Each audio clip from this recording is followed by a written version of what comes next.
예, 김부선 꺼내자 최성해로 맞불. 민주당 대선 경선에 다시 반 이재명 전선이 생기는 것 같습니다. 이재명 지사의 과거 음주운전 전력에 대해 이낙연 전 대표 측에서 음주운전이 한 번이 아닐 거란 의혹을 제기하면서 배우 김부선 씨를 소환했죠. 이게 감정 싸움으로까지 번졌습니다. 진심 어린 사과의 기회를 많이 놓쳤습니다. 그러면서 거짓말이 99가지, 99만 가지를 하다 보니까 이재명 씨가 계속 악수를 두고 김부선의 명예를 걸고 용서하지 않을 것입니다. 전혀 없고요. 2016년 이후 그 기준에 따라서 명확하게 그 해명해왔고 또 소명해왔던 과정이었는데 사실이 아닌 것을 가지고 특정 후보나 아니면 김부선 씨가 하는 얘기를 가지고 계속 얘기하는 것은 제가 보기엔 적절하진 않은 것 같습니다. 다른 의혹 제기를 할 수는 있다고 하더라도 김부선 씨의 주장을 인용하면서 이재명 지사를 공격하는 건 적절치 않다. 이제부터 또 본격적으로 신경전이 시작이 되는 겁니까?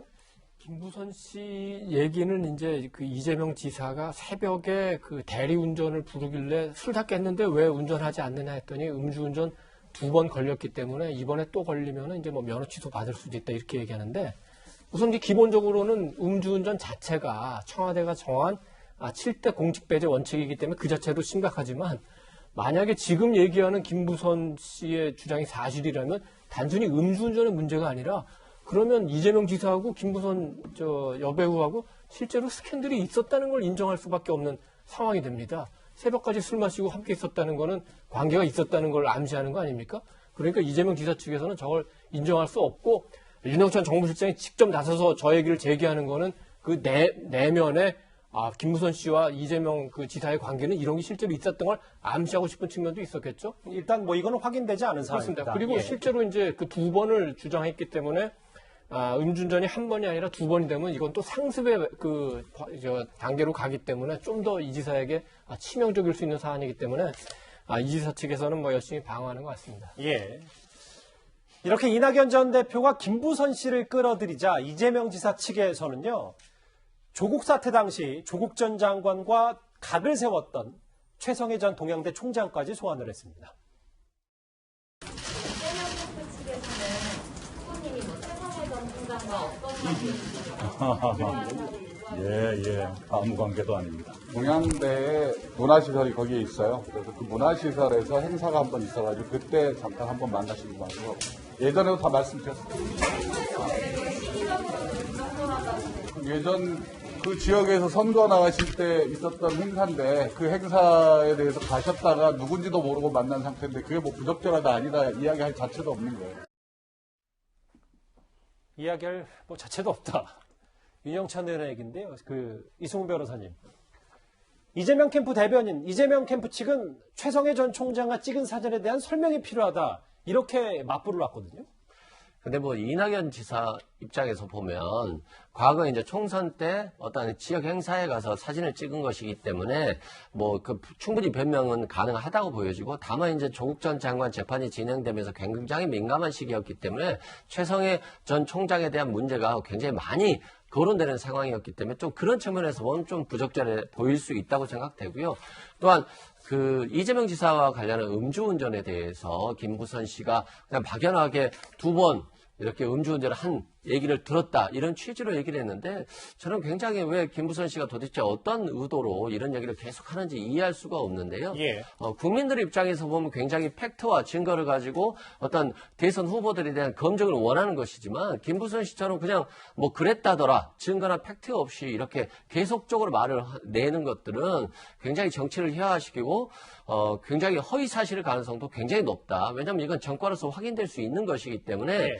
과거 이제 김부선 씨 행적을 보면 지금 인터넷에서도 충분히 검색이 됩니다만 남방열사라고 그렇게 말이 많았습니다만 실질적으로 김부선 씨가 상해죄로 처벌되고 허위사실적 시한 명예훼손으로 예. 처벌되고 과거 범죄 전력도 굉장히 많거든요. 그런 측면에서 보면 저는 김부선 씨가 국민들에게 이런 메시지를 내는 것들이 어느 정도 수준을 넘어서 그냥 마치 장난하듯이 그렇게 보여질 수 있는 행동에 대해서는 굉장히 부적절해 보인다 이렇게 말씀드립니다. 이승훈 변호사님은 지금 그 김부선 씨 주장을 인용해서 공격하는 이낙연 전 대표 측도 부적절하다 뭐 이런 말씀이신 건가요? 그런 측면에서 볼 수 있습니다. 왜냐하면 전혀 근거가 없이 계속적으로 이재명 지사에 대해서 말을 하고 있는데 이걸 갖다가 다시 인용하는 것 자체가 저는 굉장히 부적절해 보이고 김부선 씨의 어떤 과거 전력들을 보면 인터넷에 보면 굉장히 많아요. 그래서 허위사실 적시한 명예훼손으로 처벌된 적이 많기 때문에 그런 점을 조금 유념해야 될 것 같습니다. 근데 김구식 교수님, 그 이재명 지사 측에서는 여러 전략 중에 예를 들면 최성해 동양대 총장을 거론한 건 강성 지지층, 여권의 강성 지지층에게는 조국 사태, 조국 전 장관 이슈가 꽤 여러 영향을 미치기 때문에 그런 걸 좀 어떻게 해보겠다 이런 전략으로 좀 봐야 되는 건가요? 그렇죠. 그리고 이제 지난번에 탄핵 표결에 가서 이낙연 대표가 뭘 찍었느냐를 또 물어본 것도 다른 같은 맥락이었는데요. 그때는 17년 전의 일을 가지고 그때 또 물고 늘어진 측면이 있습니다만 이번에 이제 지난해 총선 이때 이제 사실은 같은 종로에 출마했던 이낙연 대표이기 때문에 종로 관내에 있는 해화동에 동양대가 연관된 극장이 동양예술극장이라고 있고 거기 행사에 갔던 경우에 이제 찍었던 사진 같아요. 그러니까 예. 아까 윤영찬 의원이 이야기하는 것처럼 총선 때는 수많은 사람하고 사진을 찍습니다. 저도 당연히 그렇게 하게 되는 거고 그런 아무 의미 없는 사진을 또 하나 꺼내서 야, 그 조국 전 장관이 그렇게 고초를 당하고 있는 상황인데 어떻게 최성해 총장이 사진을 찍었느냐 밝혀라라고 하는 것은 다분히 제가 볼 때는 그냥 충분히 넘어갈 수 있는 사진임에도 불구하고 그걸 알면서도 다분히 조국 전 장관에 대한 지지층들을 결집해서 이재명 지사 쪽으로 이렇게 견인하기 위한 그런 정치적 의도를 가진 거라고 보고요. 저건 제가 볼 때 조금 좀 도가 지나친 거라고 생각을 합니다. 그러니까 지난번에 2004년에 표결에 가가지고 탄핵 때 찬성했느냐 반대했느냐 물어보는 것도 제가 볼 때 문제가 있지만 예. 그것은 그나마 민주당의 정체성과 관련된 거라고 그래도 나름대로 변명할 수 있지만 제가 볼 때 저건 1년 전에 총선 때 그 총선에 출마한 후보자들은 수천 명의 사람과 사진을 찍는데 그것과 관련해서 저 한 장 가지고 최성해 총장과 연관관계를 밝히라고 이야기하는 건 제가 볼 때 조금 지나친 그 공격이 아닌가 싶습니다. 예. 근데 장혜철 평론가님, 저희도 좀 고민스러운 부분이 두 캠프의 공격을 저희가 계속 중계 방송하는 것도 부적절하다라는 내부적인 생각도 있습니다만 이 싸움이 어디까지 좀 갔냐면요.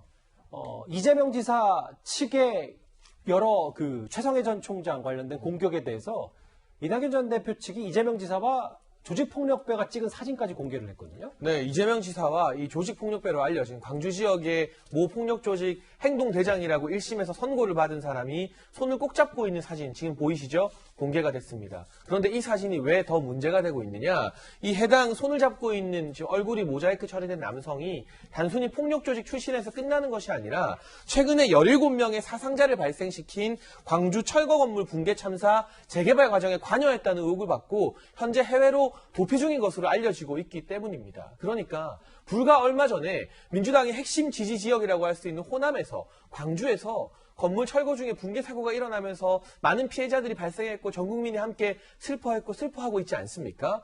그 책임자로 지목된 사람, 그로 인해서 해외로 도피된 사람과 이재명 지사가 이렇게 손을 꼭 잡고 있는 것은 도대체 무슨 관계인 것이냐라고 지적을 한 것인데 제가 봤을 때 저는 지금 이낙연 캠프와 이재명 캠프 서로의 공격 쪽에서 조금 더 깊은 상처를 입는 쪽은 이재명 지사가 아닐까. 왜냐하면 지금 이낙연 캠프를 공격하는 이 최성해 총장 관련된 사진을 보면요. 이건 일반 국민들 입장에서 봤을 때는 이낙연 전 대표가 최성해 총장이랑 사진 찍은 게 큰 부정적인 이슈가 아니에요. 다만 당원들 사이에서 부정적인 이슈인 건데 이재명 지사에 가해지는 공격을 보면 음주운전 논란이나 이 조직폭력배와 손을 잡았다는 사진이나 이런 것 등은 민주당 당원이 아니라 일반 국민이 보기에도 좀 눈살을 찌푸리게 만드는 부정적인 이슈가 될 수 있거든요. 그렇기 때문에 양측의 네거티브가 점점 더 격해지고 있지만 조금 더 손해를 많이 보고 타격을 많이 입는 쪽은 알게 모르게 이재명 지사 쪽이 아니지 않나 싶습니다. 그렇게 보시는군요. 예.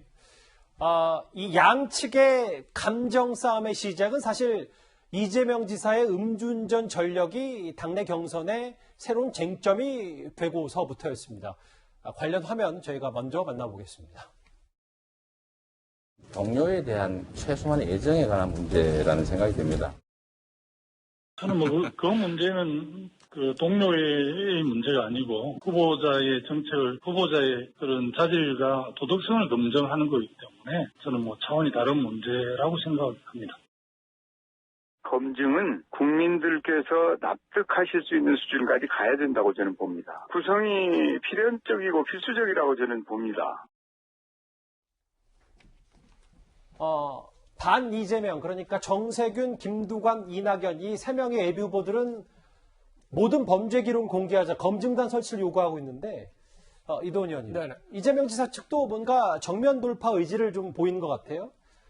범죄 기록 공개하겠다, 제안을 받아들이겠다, 뭐 이런 것도 검토하고 있는 것 같습니다. 그렇죠. 이재명 지사 측도 뭐 꿀릴 게 없다는 것 같고, 지금 김두관, 정세균, 이낙연 그 후보 측에서 얘기하는 거는 이제 음주운전 전력도 있지만 그 전과 기록을 까게 되면은 뭔가 다른 기록이 있지 않느냐, 이런 것도 되면은, 이제 약간 내밀한 의미를 내표하고 있는 것 같은데, 일단 지도부가 조금 신중한 입장이기 때문에 이걸 좀 더 지켜봐야 될 것 같습니다. 예. 그러면 이승훈 변호사님, 이 부분은 만약에 범죄 기록을 공개하겠다, 뭐 100만 원 이하에 대해서 이 지사가 이런 얘기를 밝혔다는 건 본인 스스로도 음주운전 재범이 아니다라는 걸 자신하고 있다는 증거겠습니까? 뭐 저는 그렇게 봅니다. 왜냐하면 실제 이제 150만 원이 나왔지만 이 150만 원이라는 게 음주운전한 거리라든가 음주 수치라든가 여러 가지 음주 경위까지도 봐서 하는 것이기 때문에 마치 150만 원이면 재범이다, 이런 논리 자체는 잘못된 논리라고 생각되고요. 또한 실제 이제 음주운전 전과라든가 이런 전과들이 100만 원 이상은 원래 공개가 100만 원 이상만 선거법상 공개가 되는 것이고 그 이하는 공개가 안 되는 것인데, 개인의 동의하에 이런 범죄 경력 조회를 떼서 당에게 보고하면 당이 확인해 주는 형식으로, 그런 식으로는 가능할 것으로 보여집니다.